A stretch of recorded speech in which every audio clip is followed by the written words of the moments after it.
Hi అండి, welcome to మన తెలుగింటి రుచులు.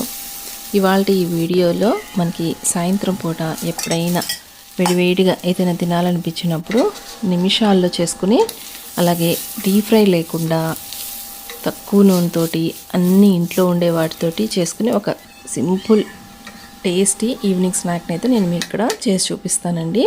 చూడండి, పై లేయర్ చూస్తున్నారు కదా ఎంత క్రిస్పీగా వచ్చిందో, లోపలైతే సాఫ్ట్గా తింటుంటే చాలా రుచిగా ఉంటాయండి ఇవి. తప్పకుండా ఈ రెసిపీని మీరు ట్రై చేయండి. ఈ వీడియో మీకు నచ్చితే కనుక లైక్ చేయండి. ఛానల్ మీరు కొత్తగా చూస్తున్నట్లయితే ఒకసారి వీడియోస్ చూడండి. నా వీడియోస్ మీకు నచ్చితే తప్పకుండా ఈ ఛానల్ని అయితే సబ్స్క్రైబ్ చేసుకోండి. చూడండి, ఇక్కడ నేను మీకు ఒకటి విరిపి కూడా చూపిస్తాను ఎంత క్రిస్పీగా వచ్చినాయో.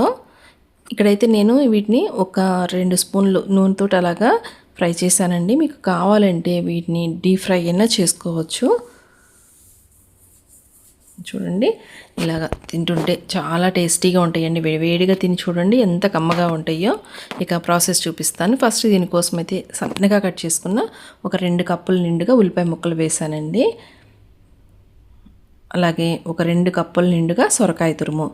ఇందులోకి ఉల్లిపాయ ముక్కలు ఎంత ఎక్కువ ఉంటే అంత టేస్టీగా ఉంటాయి. చూడండి, ఇలాగ 2 కప్పులు ఉల్లిపాయ ముక్కలు వేసాను. ఒక 2 కప్పుల వరకు సొరకాయ తురుము వేసాను. అలాగే సన్నగా కట్ చేసుకున్న అల్లం ముక్కలు చూడండి 1 స్పూన్ వరకు వేసాను. అలాగే ఒక 2-3 పచ్చిమిర్చిని చిన్నగా కట్ చేసుకోండి. కొత్తిమీర కరివేపాకును కూడా సన్నగా చాప్ చేసి పెట్టేసుకోండి. ఇప్పుడు ఇందులోకి 1 టీ స్పూన్ వరకు జీలకర్ర వేసుకోండి. అలాగే పచ్చిశనగపప్పు చూడండి, వీటిని ఒక అరగంట పాటు అయితే నానబెట్టానండి. ఒక 3 టీ స్పూన్ల వరకు ఉంటాయి. నీట్గా కడిగి తగినంత నీళ్ళు వేసుకొని ఒక అరగంట పాటు నానబెట్టేసుకోండి. ఈ పచ్చిశనగపప్పు ప్లేస్లో మీకు కావాలి అంటే పెసరపప్పు అయినా వేసుకోవచ్చు. నెక్స్ట్ ఒక 1/2 టీ స్పూన్ సాల్ట్ వేసుకోండి. సాల్ట్ అనేది మీ టేస్ట్ని బట్టి వేసుకోండి. ఇప్పుడు ఇవన్నీ కూడా బాగా గట్టిగా కలుపుకోండి. మనకి ఉల్లిపాయలో నుంచి అలాగే ఈ సొరకాయ తురుములో నుంచి వాటర్ అనేది వస్తుందండి. ఇన్ కేస్ మీ దగ్గర సొరకాయ లేదనుకోండి, స్కిప్ చేసేయండి. స్కిప్ చేసి ఉల్లిపాయలు మరి కొంచెం ఎక్కువ వేసుకోండి. అలా అయినా చేసుకోవచ్చు. నెక్స్ట్ ఇందులోకి వరిపిండి. ఫస్ట్ అయితే చూడండి 1 కప్పు వరకు వేసానండి. ఫస్ట్ ఈ వేసిన పిండిని బాగా పట్టించండి. ఇలా గట్టిగా కలుపుకోవాలి. ఇలా గట్టిగా బాగా కలుపుకున్న తర్వాత మనకి ఉన్న ఆ కన్సిస్టెన్సీని బట్టి మరొక కప్పు వేసుకుంటున్నాను. ఇప్పుడు మరొక కప్పు, మొత్తము ఒక 2 కప్పుల వరకు అయితే వరిపిండి వేసానండి. పొడి బియ్యం పిండి. నీళ్ళు ఏమీ వేయొద్దండి. ఫస్ట్ బాగా గట్టిగా కలిపేసుకోండి. గట్టిగా మనం ప్రెషర్ ఇస్తూ కలిపితే కనుక వాటర్ అనేది రిలీజ్ అవుతుంది. అవసరమైతేనే కొంచెం వాటర్ వేసుకోండి. నేను ఇక్కడ చూపిస్తాను చూడండి, నాకైతే చాలా కొంచెం పట్టినాయండి. జస్ట్ ఒక 2 స్పూన్లు అలాగ వేసి ఉంటాను అంతే. ఇలా కొంచెం వాటర్ అట్లాగా చిలకరించేసి వేసాను. ఇప్పుడు మనకి ఒక పిండి ముద్దలాగా వస్తుంది. చూడండి, ఇలాగ వచ్చేస్తుంది కదా. ఇప్పుడు నీట్గా ఒకసారి చేతులను అయితే కడిగేసేసుకుని ఒకసారి చేతులకి కొంచెం తడి ఉండే విధంగా చూసుకోండి. పిండి మనకి చేతులకి అతుక్కోకుండా ఉంటుంది. కొంచెం ఈ విధంగా పెద్దగా సైజులో ఉండే మనకి ఉల్లిపాయ ఉంటుంది కదండి, అంత సైజు పిండి ముద్దను తీసుకోండి.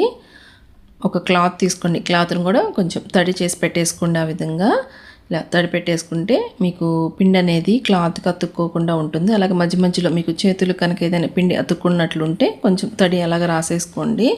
ఇలాగ పల్చగా స్ప్రెడ్ చేసుకోండి. చూడండి, ఈజీగా వచ్చేస్తుంది. క్లాత్ కూడా అసలు ఏమి పిండి అతుక్కోదండి. ఇలా చేసే ప్రతిసారి కూడా కొంచెం క్లాత్ని అలాగ తడుపుకుంటూ ఉండండి. ఇప్పుడు స్టవ్ మీద దోశ పెనం లేదంటే చపాతీ పెనం పెట్టేసుకొని 1 స్పూన్ ఆయిల్ వేసుకోండి. ఆయిల్ కొంచెం వేడిన తర్వాత అప్పుడు మనం తయారు చేసుకున్న ఈ రొట్టెల్ని ఒక్కొక్కటిగా ఈ విధంగా ఫ్రై చేసుకోవాలి. ఫ్లేమ్ అయితే మీడియం ఫ్లేమ్లో పెట్టుకోండి. మీడియం ఫ్లేమ్లో పెట్టుకొని చక్కగా మరొక స్పూన్ ఆయిల్ వేస్తున్నానండి. పైనుంచి కూడా ఇలాగా వేసుకొని మీడియం ఫ్లేమ్లో పెట్టుకొని చక్కగా వీటిని 2 వైపులా కూడా మంచి కలర్ వచ్చేంత వరకు ఫ్రై చేసుకోండి. ఇవి వేగడానికైతే కొద్దిగా టైం పడుతుంది. మీకు వీటిని కావాలంటే డీప్ ఫ్రై కూడా చేసుకోవచ్చండి. కాకపోతే మరి కొంచెం చిన్న సైజులో చేసుకొని వీటిని చక్కగా డీప్ ఫ్రై అయినా చేసుకోవచ్చు. కానీ ఇలా చేసుకున్నా కూడా టేస్ట్ అనేది చాలా బాగుంటుంది. ఇలా 2 వైపులు కూడా చూడండి చక్కగా ఫ్రై అయింది కదా.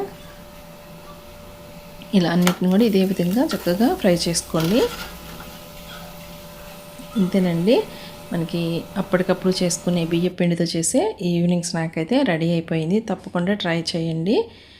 వీడియో మీకు నచ్చితే కనుక లైక్ చేయండి. అలాగే ఇక్కడ నేను జస్ట్ పక్కన టమాటో పచ్చడి అయితే పెట్టానండి సైడ్ డిష్ కోసము. ఈ టమాటో చట్నీ వీడియో కూడా నా ఛానల్లో ఉంది, తప్పకుండా మీరు చూడండి. వీడియో నచ్చితే లైక్ చేయండి, ఛానల్ని సబ్స్క్రైబ్ చేయండి ఫ్రెండ్స్.